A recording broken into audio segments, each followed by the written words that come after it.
আসসালামু আলাইকুম বন্ধুরা, আজ করে দেখাবো চাল কুমড়া দিয়ে ইলিশ মাছ রান্না।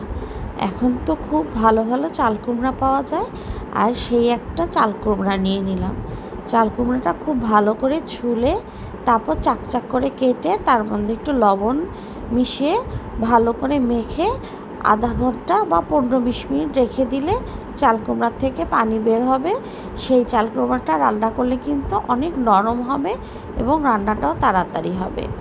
আর এখানে আমি একটা কড়াই নিয়ে তাতে বেশ কিছু পেঁয়াজ বেরেস্তা করে, পেঁয়াজটা একটু ভাজা ভাজা করে তার মধ্যে বাটা মশলা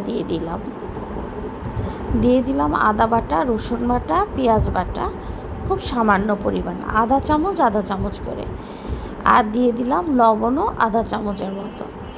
দিয়ে বাকি গুঁড়া মশলাগুলো এখন দিয়ে দিলাম মরিচের গুঁড়া হাফ চামচ, হলুদের গুঁড়া হাফ চামচ, ধনে গুঁড়া হাফ চামচ। একটা চাল কুমড়ার জন্য এই পরিমাণ মশলাই ঠিক আছে। আর এখানে তোমরা চাইলে একটু জিরার ফাঁকিও দিতে পারো, আবার রান্না শেষেও দেওয়া যাবে। অবশ্যই ইলিশ মাছে জিরা ফাঁকিটা না দিলেই ভালো। এভাবে মশলাটা ভালো করে কষিয়ে তার মধ্যে একটু পানি দিয়ে দিলাম, এতে করে মশলাটা খুব ভালো করে কষানো হবে। মশলাটা কিন্তু অবশ্যই খুব ভালো করে কষাতে হবে, যাতে মশলা আদা রসুনের কোনো গন্ধই না থাকে। যেহেতু চাল কুমড়া দিয়ে রান্না করছি, তাই একটুখানি আদা রসুন বাটা দিয়ে দিয়েছি।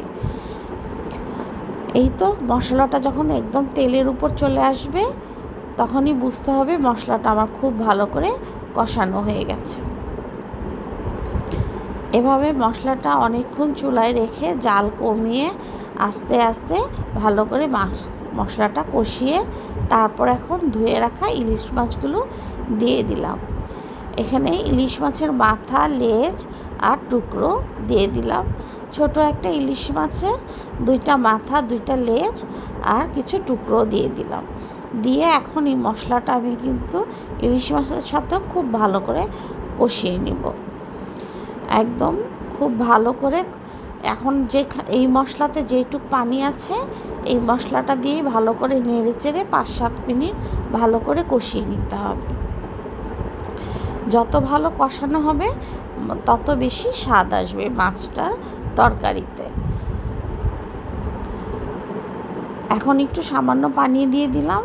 এই পানি দিয়ে ঢাকনা দিয়ে ঢেকে দিলে মাছটার থেকে কিছু জুস বের হবে, আর মশলাটাও খুব ভালোভাবে কষানো হবে, আর একটু ঘন ঘন গ্রেভিও হবে। এইভাবেই আমি খুব ভালো করে সময় নিয়ে কিন্তু মশলাটা দিয়ে মাছে কষিয়ে নিচ্ছি, তা না হলে ছোটো ইলিশ মাছে একটা গন্ধ থাকে। আর এভাবে মশলাটা যদি ভালো করে এভাবে রান্না করলেও কিন্তু ইলিশ মাছেরও একটা তরকারিও খাওয়া যাবে। আবার এই মাছটা দিয়ে একসাথে 2টা তরকারিও কিন্তু রান্না করা যায়। উঠিয়ে রাখলে টুকরোগুলো দিয়ে মাছের একটা তরকারিও হবে, আবার এই মাথা লেজ উঠিয়ে চাল কুমড়া রান্না করা যাবে।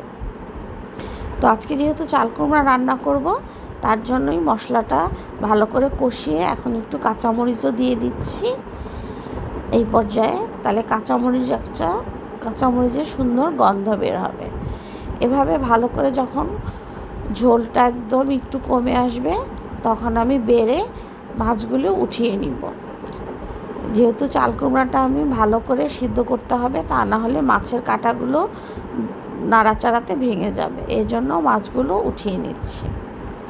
এভাবে সবগুলো মাছ, লেজ, একদম মাথা টাথা সব উঠিয়ে নিয়ে এখন টুকরো করা চাল কুমড়াগুলো ওই যে মেখে রেখেছিলাম সেটা থেকে পানি বের হয়েছে, সেটা ধুয়ে চাল কুমড়াটা তারপরে এখন এই মশলা কষানোর মধ্যে দিয়ে দিব। এই তো চাল কুমড়াগুলো ধুয়ে নিয়েছি একদম সাদা পানি দিয়ে। তারপর এখন সব চাল কুমড়া দিয়ে ভালো করে নেড়ে চেড়ে একদম আমি ঢাকনা দিয়ে ঢেকে দিব। এই পর্যায়ে আমি একটু পানিও দিয়ে দিব, যাতে চাল কুমড়াটা একটু ঝোল ভালোভাবে কষানো হয়, কারণ চাল কুমড়া থেকে পানি উঠতে একটু সময় লাগবে, এই জন্য একটু পানিও দিয়ে দিব। দিয়ে ঢাকা চাপা দিয়ে একদম ঢাকনা দিয়ে ঢেকে দিব। চুলার জালটা এই পর্যায়ে একটু বাড়িয়েও দিব। এতে করে চাল কুমড়াটা খুব ভালো করে সিদ্ধ হবে।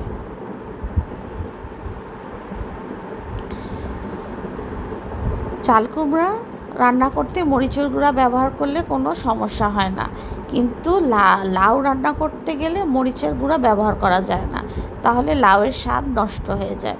কিন্তু চাল কুমড়াতে মরিচের গুঁড়া ব্যবহার করা যায়। এই তো এখন ঢাকনা দিয়ে একদম ঢাকা চাপা দিয়েছি, আর এই হাঁড়িতেই টকবগিয়ে একদম চাল কুমড়াটা জালে চলে আসবে। এভাবে ঢাকনা দিয়ে রান্না করলে স্বাদ কিন্তু অনেক বেশি ভালো হয়। আর একটু পরপর ঢাকনা খুলে ভালো করে নেড়ে চেড়ে দিতে হবে, তাহলে মশলাগুলো একদম চাল কুমড়ার ভিতরে ভালো করে ঢুকে নেবে।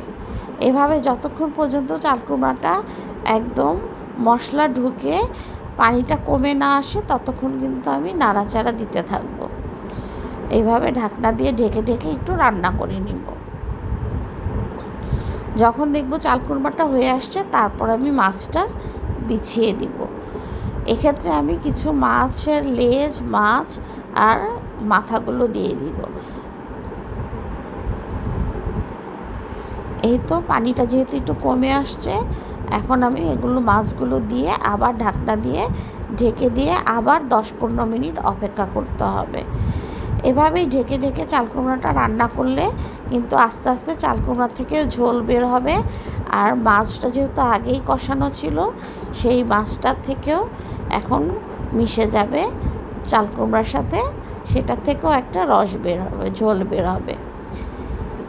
এই তো আমার চাল কুমড়াটা কিন্তু আমি এখন হালকা হালকা করে নেড়ে দিচ্ছি, যাতে কাঁটাগুলো বেশি ভেঙে না যায়, কারণ অনেকের বাসায় অনেকে কাঁটা খেতে পারে না, তাই আস্তে আস্তে নেড়ে চেড়ে মাছটা এখন ঝোলের জন্য একদম চুলার জাল কমিয়ে দিতে হবে।